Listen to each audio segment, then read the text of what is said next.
જય ભોલેનાથ સીતારામ। જો માંડવીનું થેતર ચાલુ કર્યું છે સવારમાં। કાલે આખું હતું બપોર પછી, પણ કાર નહોતો ને એટલે પાલો ભાંગી જાય, એટલે જવો પાલો એવો આખો કાઢે। જવો તો તમને દેખાડું છે ને, આખો કાંઈ ઘટે નહીં। આપણે ગાવું નહીં, દવા વગરની ખાય, અને આપણે દવા વગરની ખાઈ દવા। એટલે માંડવી આપણે વિડીયામાં તમને દેખાડતો હતો, અને એમાં દાણા આપણે એવા ભરાણા। પેલા માપે રાખજે, તો અમારો ભોલિયો શર્ટ કાઢીને મંડાણો। અને પવન થોડોક ગોથા મારે છે એટલે થોડોક માથે આવે છે ને એવું બધું છે।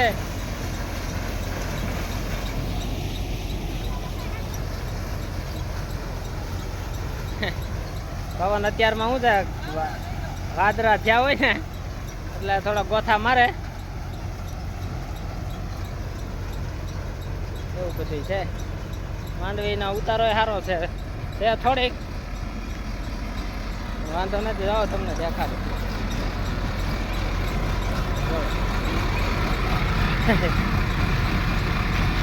દાણે સારું। અને આમાં એમાંથી આપણે બીની નોખી કાઢી છે। આવી માંડવી જોઈએ પેચેલા આવા થોડવા ગોતી પેચેલા દાણા એટલા થોડવા નીકળાતા એટલે નોખી પાડી લીધી બી।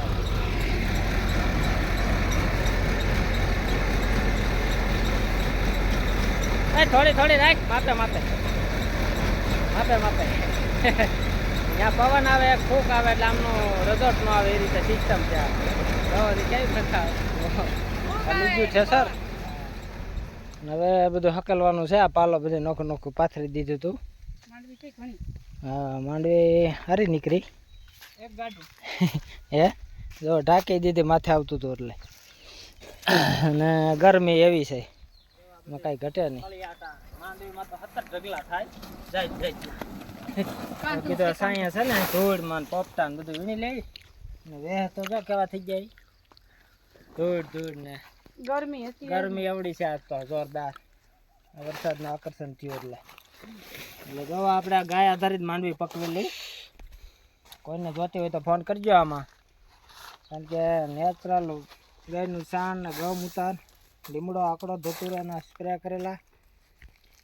તપી જાય ને હરખી તો તેલ ઘર હાટું તપશે તો તેલ કાઢવું છે, પણ હવે આ વાતાવરણમાં થાય કીધું પોપટા વીણી લઈએ આમાંથી, ટાંટા ખાઈ જાય અને બાકી બધા આગળ ખાઈ જાય। ચાલો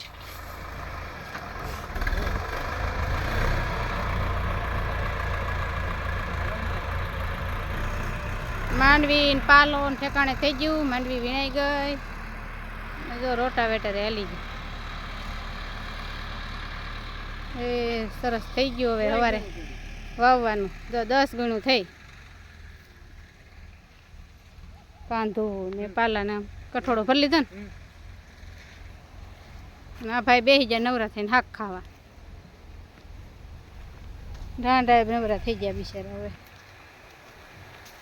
જો પાલો ભરાઈ ગયો।